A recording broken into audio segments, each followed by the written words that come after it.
Okay, settle in, because we're talking about one of science's most thrilling chases. Not for gold, really, but for, well, the secret of life itself. Yeah, it was this intense race full of ambition, rivalry, all focused on figuring out the structure of DNA hidden inside us all. One scientist even called it the most golden of all molecules. That really captures the feeling, doesn't it? It really does. And this deep dive, it unpacks the whole story as told in a fascinating book.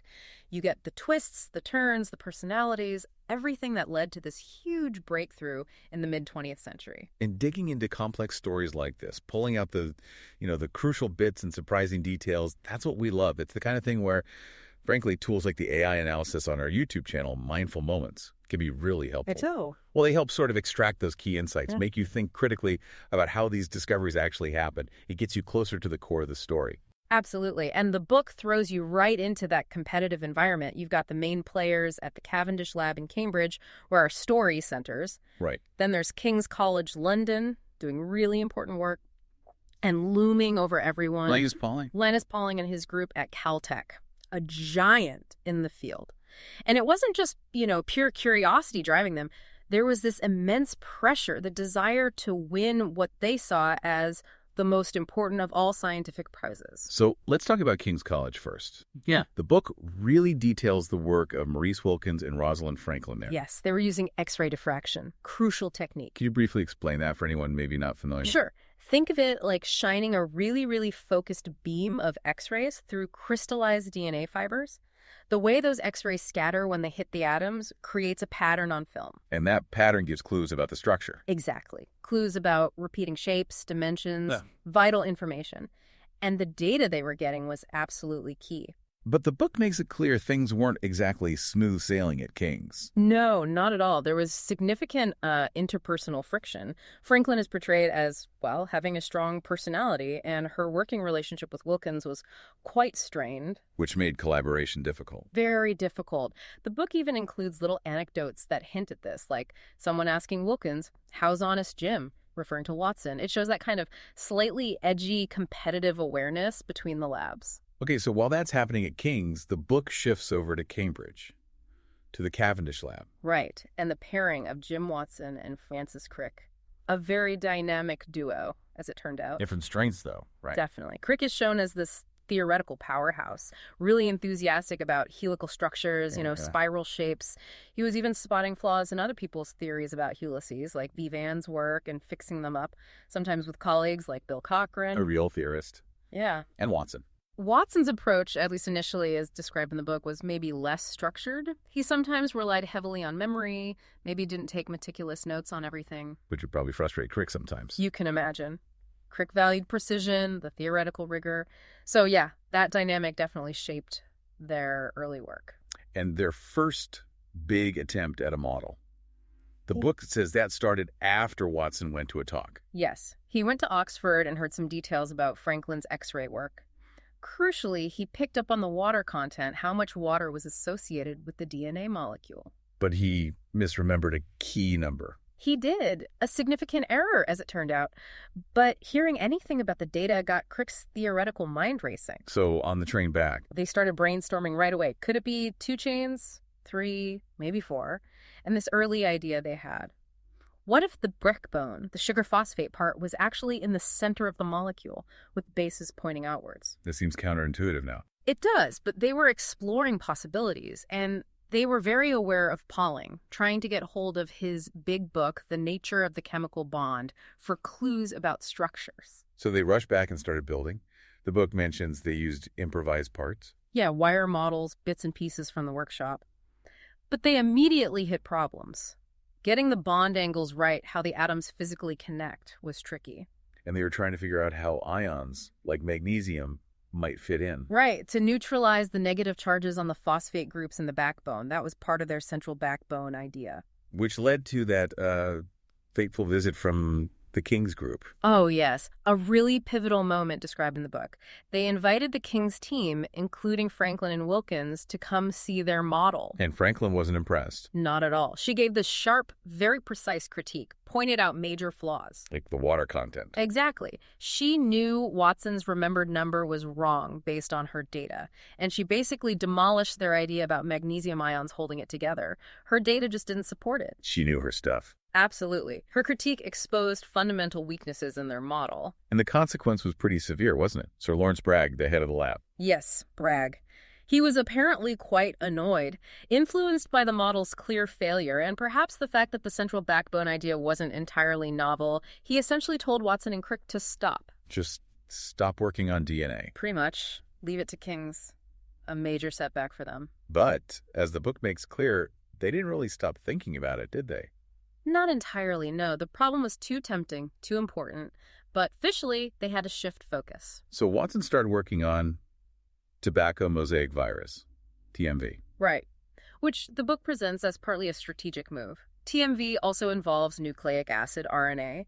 In this case, so it kept him in the game, biologically speaking, and it seemed less like direct competition with King's work on DNA. And he actually learned something useful from TMV. He did. He got insights into helical symmetry from studying the virus structure, how subunits fit together in what he called cozy corners, thinking about helical shapes. And Crick.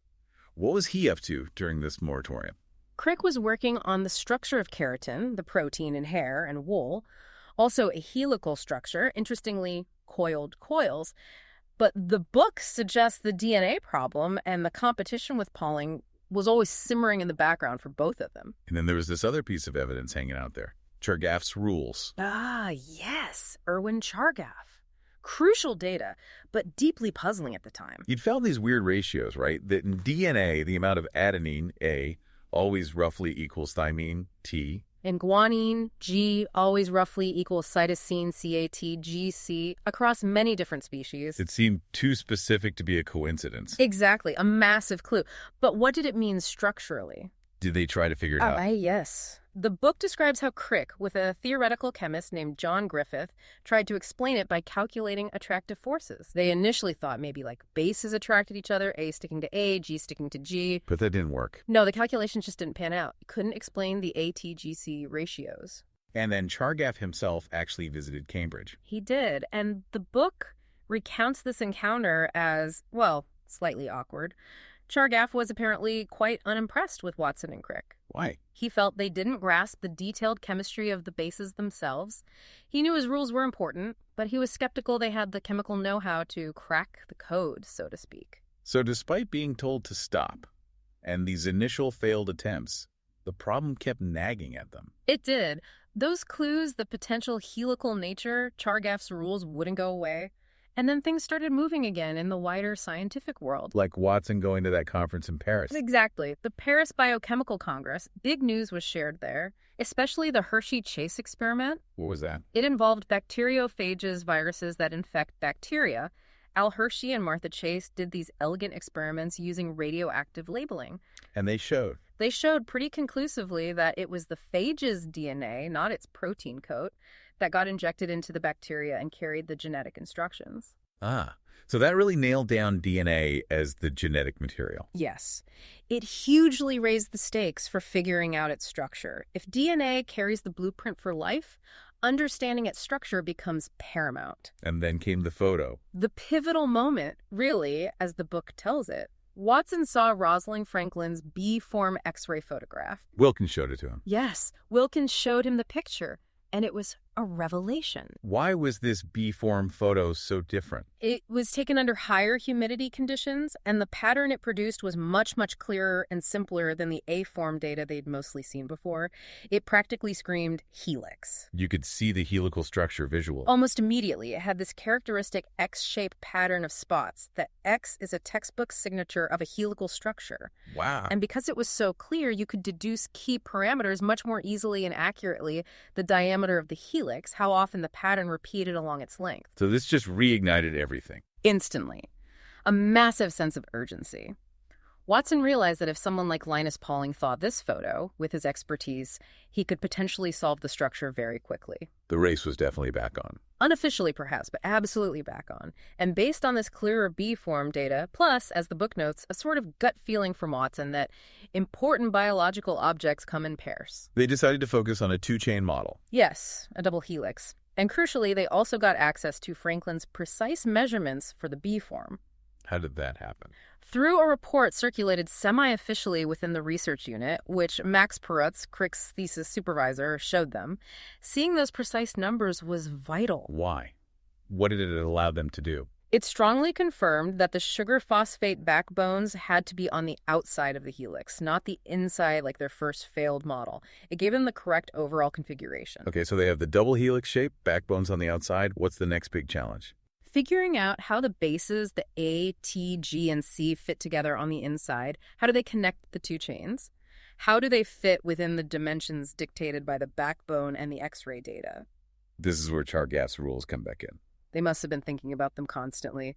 But the structural key was still missing. And then came another crucial, almost chance intervention. From Jerry Donahue. Yes, Jerry Donahue, an American crystallographer sharing their office space temporarily, and a real expert on the chemical structures of these molecules. And he corrected something fundamental. He did. He pointed out that the standard textbooks at the time often show the chemical structures of guanine G and thymine T in the wrong form, what's called the enol form. Okay. Donahue insisted, based on solid chemical principles, that they actually existed in a different arrangement, the keto form. It changes where some hydrogen atoms are located. Seems like a small detail.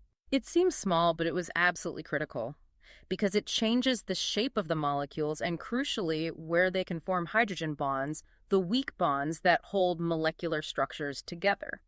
So with the correct keto forms. Suddenly, Watson started playing around with cardboard cutouts of the bases made to the correct shapes, and he had this incredible aha moment. What did he realize? He realized that if you paired adenine A specifically with thymine T using hydrogen bonds, and if you paired guanine G specifically with cytosine C, again using hydrogen bonds, then these two pairs, AT and GC, had almost exactly the same overall shape. The same shape? Wow. Yes.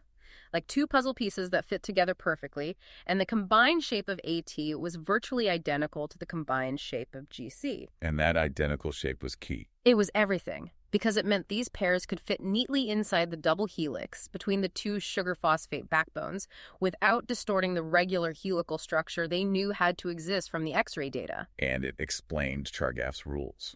Instantly. If A always pairs with T, their amounts must be equal. If G always pairs with C, their amounts must be equal. ATGC, it just snapped into place. That must have been an incredible moment. You can only imagine the elegance of it and the implications.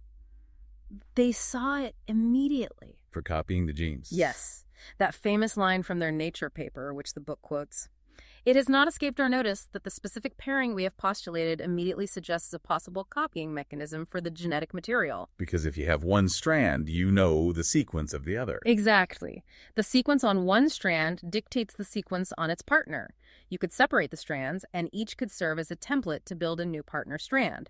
Replication. The excitement must have been immense. Oh, the book describes it vividly. They were rushing to build the final, accurate, full-scale model. And showing it to Bragg must have been satisfying. Huge relief, probably. Bragg apparently grasped the complementary pairing idea immediately, saw how it explained Chargaff's rules, understood the replication implications. He was reportedly thrilled, completely won over. And then they had to share it with King's College. Yes, that was the next step. The book describes how Maurice Wilkins reacted positively. He could see how the structure fit the X-ray evidence. And Rosalind Franklin, given the earlier friction. Her reaction, as the book tells it, was actually quite accepting, perhaps surprisingly so to Watson initially. She recognized immediately that her own data, especially the B-form photo showing the backbone had to be outside, strongly supported the model. She saw the fit with her own evidence. Precisely. She was a rigorous scientist. The book notes that once the structure was clear, her discussions with Crick, particularly about the detailed crystallographic data, became much more collaborative and positive. So agreement all around, eventually. Yes. The plan became to publish simultaneously in the journal Nature. Separate papers, one from Cambridge detailing the structure, and papers from the King's group presenting the experimental X-ray data that supported it. And what about Pauling? Did he see it? He did visit Cambridge later. The book describes him as being quite gracious. Once he saw their model and, crucially, Franklin's B-form photograph, he acknowledged they'd found the correct structure. What a story. It really is, as the book shows, this incredible It mix. really is. Intense competition, yes, but also collaboration, even if sometimes strained. Huge intellectual leaps alongside painstaking experimental work, persistence through major setbacks, all leading to this fundamental discovery. And exploring stories like this one, full of the human element and these massive scientific shifts, is just fascinating. It's the kind of deeper understanding that tools like the AI analysis on our YouTube channel, Mindful Moments, aim to facilitate prompting that critical thinking. Exactly. And it's the kind of conversation we strive for here in our audio explorations, too, getting beneath the surface. It really shows you science isn't neat, it's messy, it's human, wrong turns, rivalries. Personality clashes, lucky breaks, moments of pure insight, all mixed together. And out of all that came the structure of DNA. So when you think about it, what's the takeaway for you listening to this? For me, it's partly about how fundamental discoveries are made by real people, with all their flaws and brilliance, and how different approaches Wilkins and Franklin's meticulous experiments, Crick's theoretical drive, Watson's intuition, Donohue's chemical insight eventually converged. It underscores that science is a process, often a complex and collaborative one, even when it looks like a race. And this particular discovery, well, it unlocked a secret that continues to transform biology and medicine. Absolutely. It highlights the need to stay open to clues, even puzzling ones like Chargaff's rules, and to unexpected corrections like Donohue's point about tautomers. You never know where the key insight will come from. We really hope you'll continue your own journey of discovery. Please subscribe to our content feed so you don't miss out on future explorations like this one. And if you found this interesting, share it with others who enjoy learning about science and its history. You might even want to read the book itself. We'll put a link where you can find it. And above all, keep thinking critically. Question how we know what we know, just like these scientists did.